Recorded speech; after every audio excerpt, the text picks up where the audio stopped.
Okay, good afternoon, everybody. Notice is hereby given that in accordance with the Open Public Meetings Act, Chapter 231, the laws of 1975, notice of this meeting has been sent to all school offices, officially designated newspapers, filed with the Township Clerk, and posted in the Board of Education office 48 hours in advance of this meeting. Roll call, please. Certainly. Mrs. Berkowitz? Here. Mrs. Pintarelli? Here. Mrs. Sanande? Here. Mr. White? Here. And Mr. Rossini. Here. Flag salute. Pledge allegiance To the flag of the United States of America and to the republic for which it stands, one nation, under God, indivisible, with liberty and justice for all. Okay. So it's time for the board president's report, and all you have to do is walk outside and see pretty much what we have to report on. It's been a very busy summer with all the construction in all three schools, but especially Roberge. I want to thank everybody who's been working on this, Mrs. Ippolito, the principals, the custodians, Mr. Tracy, and of course Mrs. Signori, and everyone else who I know has been getting together to ensure that we have as smooth a transition as possible through all this buildings and ground stuff. I actually took a walk through Roberge a week ago, had to wear the hard hat, and it was really something. It wasn't something that I expected to see, and that there was so much work going on. So it really helped put things in perspective of the kind of job that we're getting done there, and which will get done in the rest of our schools. New electrical, new plumbing, new bathrooms, a really modernized building. Also, with regard to that, there was an article written that's in the August Rivervale magazine that talks about some of this, which will be helpful. And also, Mrs. Signori is going to continue to give out updates for everyone. So it was nice. It's nice to see all these upgrades, which hopefully will, last for decades. Modernizing the buildings. And that's really all I have to report at this time. I know we're going to have other things later on. So I'm going to move on, though, with regard to the committee reports, buildings and grounds. Anything? Other than, of course, everything that's going on, but we know about that. Communications and policies, Mrs. Sanande. No update at this time, other than our next meeting will be in October. Curriculum and technology, Mrs. Rothenberg is not here. Do we have anything to report for that? No. No, the only thing I will say is that later on in a short while, Mrs. Dowling will be presenting a new curriculum website, and we have a lot of curriculum up for adoption on the agenda tonight. Okay. Finance, Mrs. Pintarelli. Nothing for tonight. Negotiations, I don't have anything to report. And again, back to Mrs. Pintarelli for personnel. Anything? Same thing. Nothing. Okay. Please take note of the committee meeting schedule down at the bottom. So for your reference, mark your calendars. And now it's time for public comments on agenda items only. Again, it's for agenda items only. The Rivervale Board of Education is committed to encouraging the citizens of Rivervale and employees of the Rivervale School District to speak directly to board trustees. In order to facilitate this communication, residents and employees are requested, 1, to sign in before speaking, 2, to maintain an appropriate sense of decorum, and 3, to limit their remarks to no more than 5 minutes. The board will also take under advisement the written comments and opinions of non-residents that are submitted to the board's secretary. Being mindful of its responsibility to maintain the orderly conduct of meetings, the board retains the right to rule on such matters as the speaker's right to address the board, as well as the appropriateness of the subject being presented. The board's decisions in such matters is final. The board also reminds all members of the public that while it subscribes without reservation to the principle of keeping the community informed, by policy and law it cannot allow public discussion of personnel matters, nor can trustees comment on any current or pending litigation. If a matter concerning an employee of the Rivervale Public Schools is of interest or concern to a resident, the matter should be referred to the responsible building principal or to the superintendent of schools by telephone, letter, or email. I'm going to open the meeting to the public on agenda items only at 7:12 p.m. So, any comments? Okay. I'm going to close the meeting to agenda item only public comments at 7:12 p.m. And then we're going to move to the superintendent's report. All right, thank you. Good evening. So, as you've heard, we certainly have had a busy and very productive summer. I hope everyone had a chance to read my construction update letter that I sent to families and also one to the staff last week.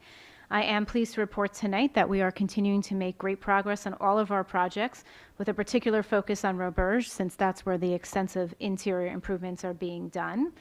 As of now, we still expect Roberge, along with our other 2 schools, to open on time for the first day of school on September 12th. And as promised in last week's communication, I'll be sending out another newsletter on September 1st. This newsletter will contain construction updates, as well as the Inside Our School section. That was a section I had added last year. This section always contains information about instructional and educational initiatives, so please make sure that you keep a lookout for that. That's going out on Thursday. And then additionally tonight, we have a presentation by our Supervisor of Curriculum Instruction, Mrs. Kim Dowling. She is going to present a new curriculum website. This was a project that was aimed at really providing a more user-friendly site where parents and the public could find curriculum documents, parent resources, educational offerings, all sort of in one easy-to-find spot. So I will hand it over to Ms. Dowling so she can go through it with everyone. Thank you. Thank you, Mrs. Signore. We've been hearing a lot about how our buildings are all under construction over the summer, but that's not the only thing that has been under construction. All of our curriculum documents have also been under construction over the last couple of years. So we figured what better time to do a facelift for our curriculum website than now.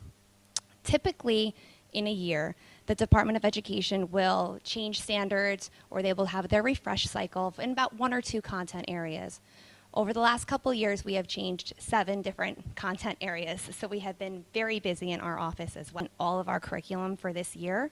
So we built a Google site for all of our curricular initiatives and everything that has really curriculum related. So you'll be able to see not only curriculum documents, you'll be able to see resources, district assessment reports, you'll be able to see performance reports, and I'm going to go over what this site's going to look like and where you can find it.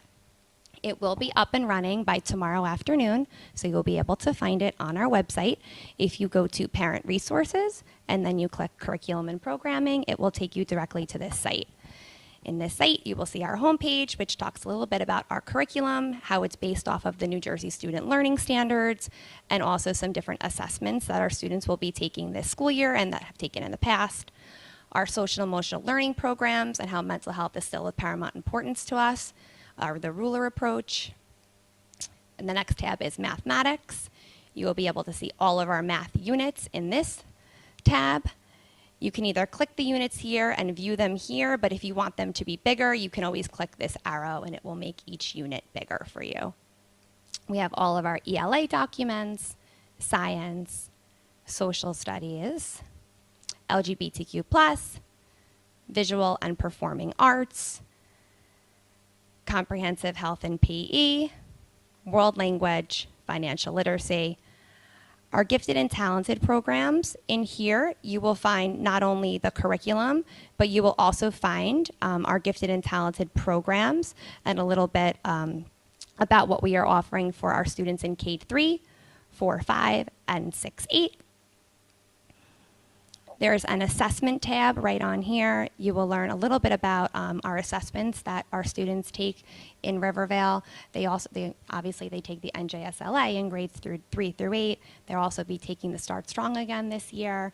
We also take the InView cognitive assessment, and Linkit is going to be used as our benchmark assessments this year. We are no longer using Renaissance. As you know, we piloted Linkit last year, and we really got a plethora of information on our students, and for better differentiation, we're going to be using Linkit moving forward. Anytime you see a tab, an arrow on the left, it means that there are sub-pages built in, and if you click on that, you will also see under assessments, the notice of district assessments and district assessment reports. In the district assessment report tab, it's going to be last year's assessment reports because we haven't done it yet. We are going to be presenting that out in October, your favorite night and mine, and then it will be updated on the website the day after the report. The notice of district assessments, Mrs. Signori will be sending this out in her blast as well. But parents can come here at any time and they can see the specific dates for the entire school year that our students will be taking assessments, Start Strong and NJSLA. In case anybody's planning vacations or just want to know which dates, everything will be accessible to here at all times. Additionally, you'll be able to see programming, different programs that we offer here, our elementary math programs with continental math and our enrichment math. And you'll also be able to see under programming, as I was saying before, if it has that arrow, you'll be able to see, which means it has a subpage. And under here, you'll be able to see all of Holdrum's electives and the academy programs that we offer for our students. So you can go on here and you can take a look at all of our electives and the different academies that our students can partake in once they get to our middle school. Our school performance reports are going to be listed right here. These are last year's. We don't anticipate them coming in until October, so they will be uploaded as soon as we get them. And for compliance purposes, we had to put safe return plan, our emergency remote plan. God forbid we have to go remote again. Hopefully that's not ever the case. Parent resources, and for compliance, we had to put ESSER use of funds on here as well.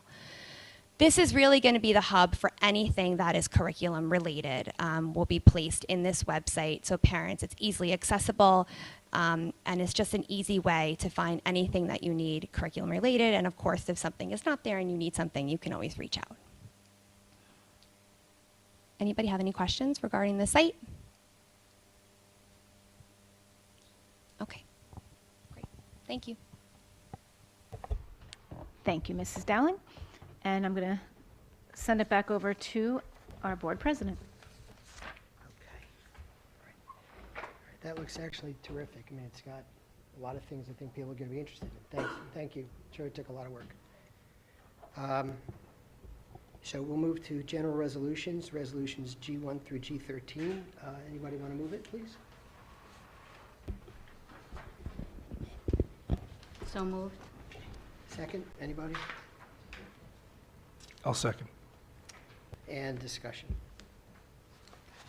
So the first thing I'm going to notice is that I think the board is really going to miss Jason. He had a point of view that was always terrific and helpful. So I didn't want to go without saying and mentioning and how much he'll be missed.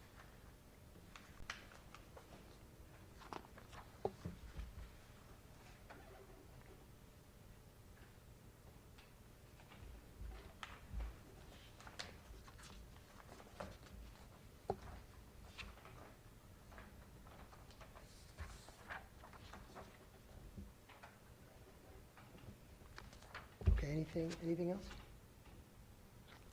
Okay, anybody? Nope, okay. Roll call vote, please. Certainly. Mrs. Berkowitz? Yes. Mrs. Pintarelli? Yes. Mrs. Sanande? Yes, but I'll abstain from G13. Very good. Mr. White?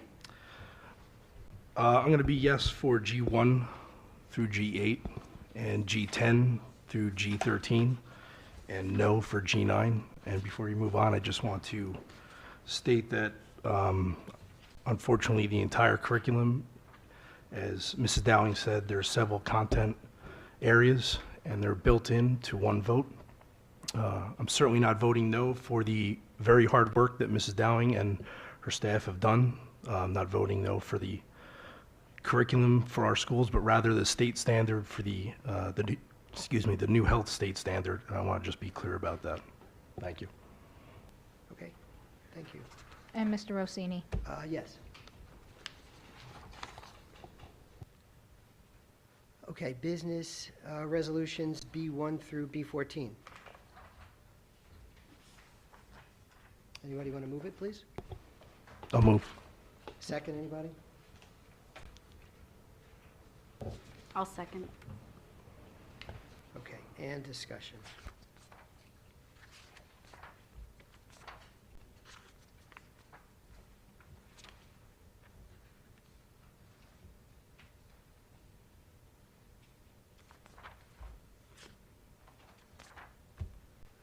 Anything?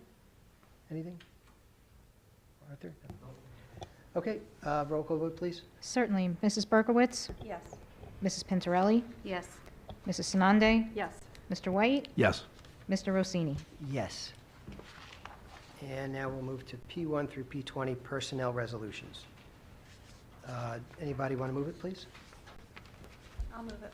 Second? I'll second. And discussion.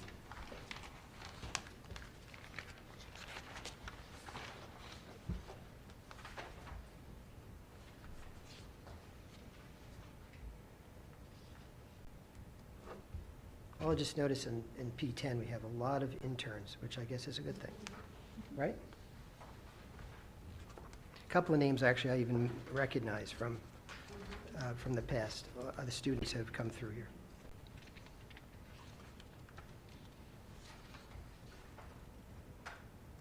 Okay, anything? No? Okay, roll call vote, please. Certainly. Mrs. Berkowitz? Yes. Mrs. Pintarelli? Yes. Mrs. Sanande? Yes. Mr. White? Yes. Mr. Rossini? Yes. Okay, now I'm going to move on to public comments on general items. The Rivervale Board of Education is committed to encouraging the citizens of Rivervale and employees of the Rivervale School District to speak directly to board trustees. In order to facilitate this communication, residents and employees are requested, 1, to sign in before speaking, 2, to maintain an appropriate sense of decorum, and 3, to limit the remarks to no more than 5 minutes. The board will also take under advisement the written comments and opinions of non-residents that are submitted to the board secretary. Being mindful of its responsibility to maintain the orderly conduct of meetings, the board retains the right to rule on such matters as the speaker's right to address the board, as well as the appropriateness of the subject being presented. The board's decision in such matters is final. The board also reminds all public comments at 7:25.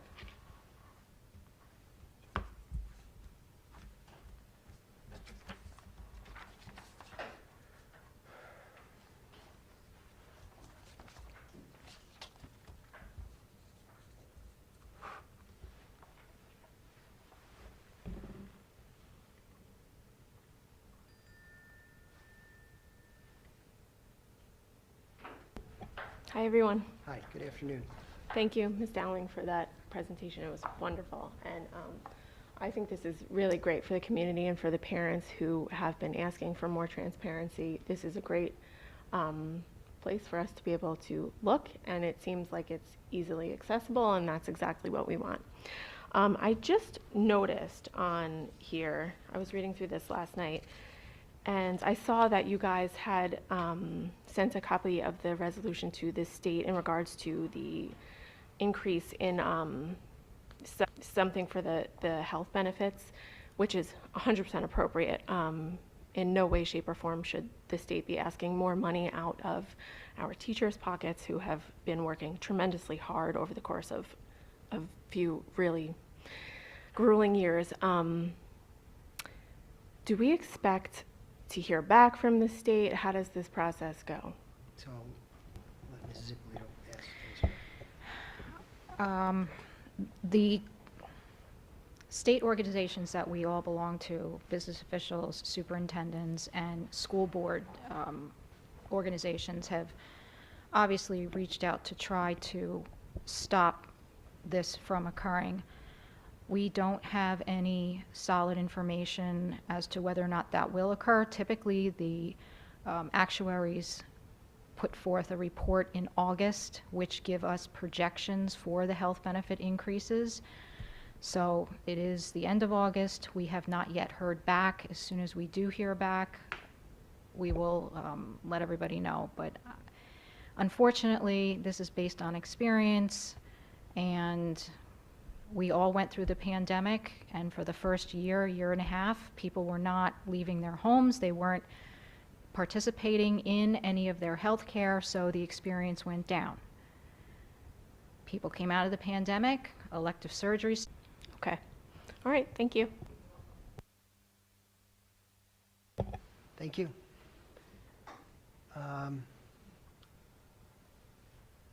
That's it. There are no other comments because there's nobody else in the audience. So I'm going to close the public comments at 7:28. Old business? Anything? I actually have a question. Sure. I don't know, it's sort of new old business, I guess. We're going to get to new business, too. And it's for Mrs. Signori and Mrs. Dowling. Years ago, we used to have math and literacy night in the district, and I know myself and a lot of parents felt that was very helpful because the way we teach our children math is very different from how we all went to school. Are we going to be bringing, I know obviously the last 2.5 years COVID got in the way, but are we going to be bringing that back to the district or something similar to that? So we don't have plans to bring it back this year, and I'll tell you why. Before the pandemic hit, it was actually something that we started to talk about where the staff felt it needed a refresh. It was just getting old, stale, really, because parents that maybe had kindergarten kids and now they're, getting older, they've been through it for a few years. And then on top of that, we knew that we were switching our math series, for instance. Now we know that in October, we're going to get the new math standards and literacy standards. So it's something we've been talking about. We have to find the right time. It will probably be, if we do anything, once the new standards come out, once we look at our new math program, and then figure out what's like the best event for our families. Sure. I just wanted to ask because I just know that I think it'd be, well, this was wonderful. The website is wonderful and it's a great resource. I think parents just to have those tools on how to help their kids at home Yes. Is beneficial. And also don't forget too, which we'll talk more about, I think in October at the assessment report, is we did partner up with Tutor Me. Yes, I Do I saw have the it, name correct with that? Tutor Yep. Me, right? And so that will also be another additional resource to help, because you're right, math looks very different than when we all actually went into it. Yes. And then my other question is, I went through this website today, and it's phenomenal. I think it's very user-friendly, and I think it's going to be a huge asset. So, Mrs. Dowling, thank you so much for all of your time that you put into this.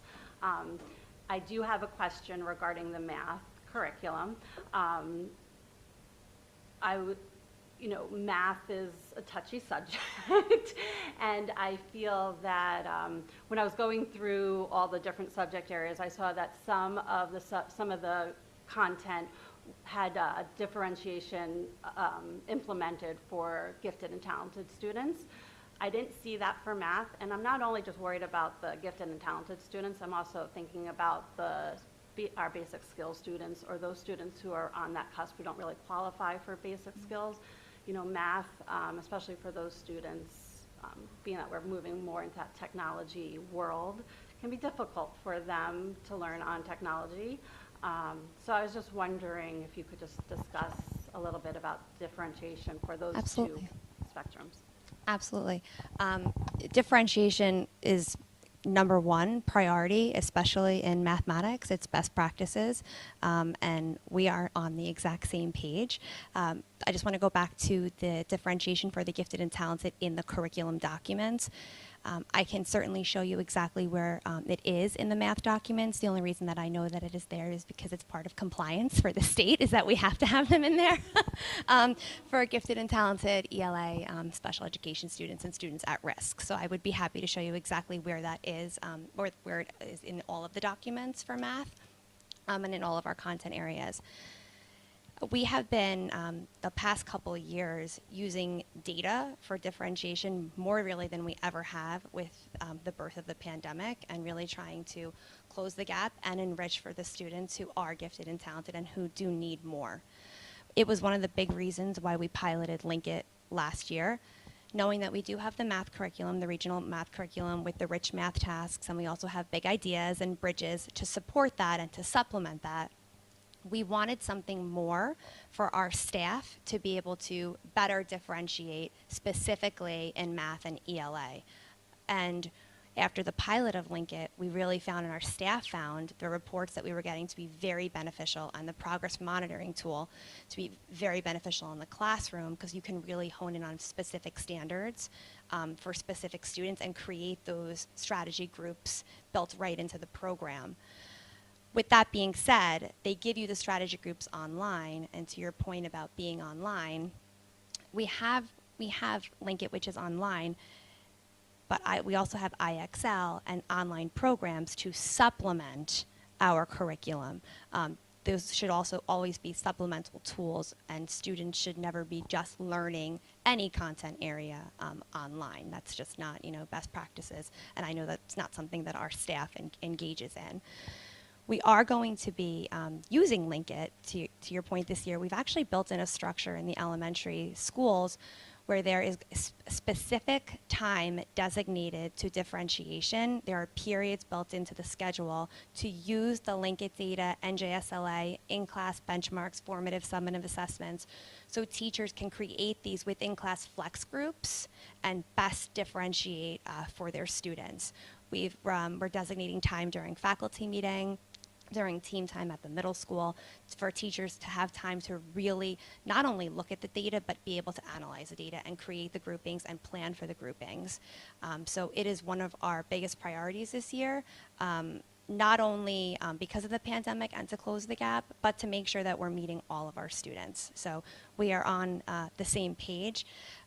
We definitely value differentiation, and it is something that we have been talking about for the past definitely the past 2 years, but for the years before that as well. The LinkedIn app sounds phenomenal. I think it's great that you can really individualize per student. Yeah, That's it's wonderful.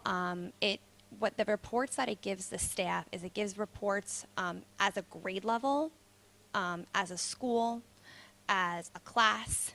And then it gives the teachers even the specific groupings based on standard, which is incredibly important because it saves us the time to really go through all the data. It does it for us, and then really it allows us and our staff to do what they do best, which is to teach to those standards.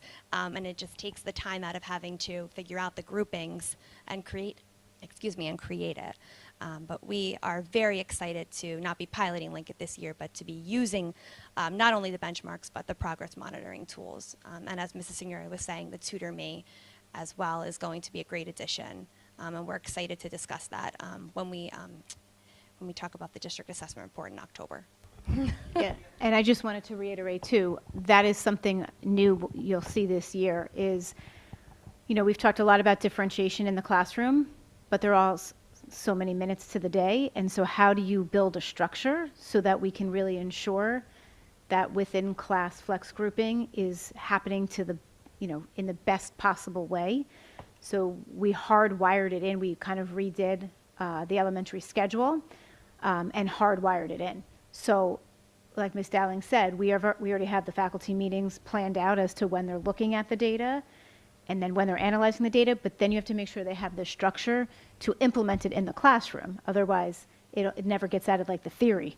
So that's going to be hardwired in this year. So they can do it in their math block, but we want an additional time that just focuses on that differentiation piece.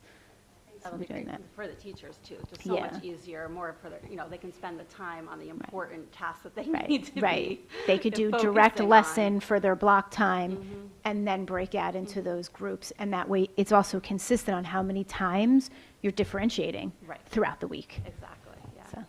Sounds great, And thank you. like during the math block, they'll be getting like the explicit instruction, the exploration, they'll be getting the independent practice with feedback.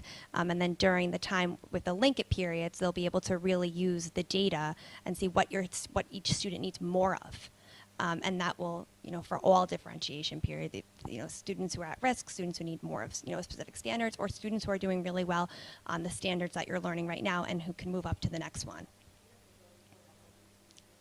Yep. Absolutely. The Holdrum model looks a little bit different. They're not going to be analyzing during faculty meeting time. We're going to be meeting with them during team time and department meeting time and to analyze the data then, and that will be done in the classroom. Sounds great. But yes, it is a K-8 initiative.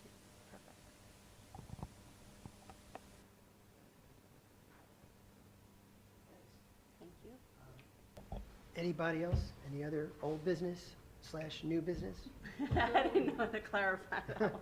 All right, old business, new business? No?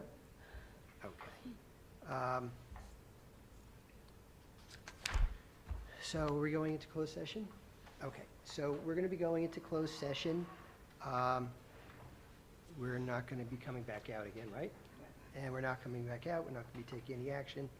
So I'd like to close the meeting at this point, at the public part of the meeting, at 7:39.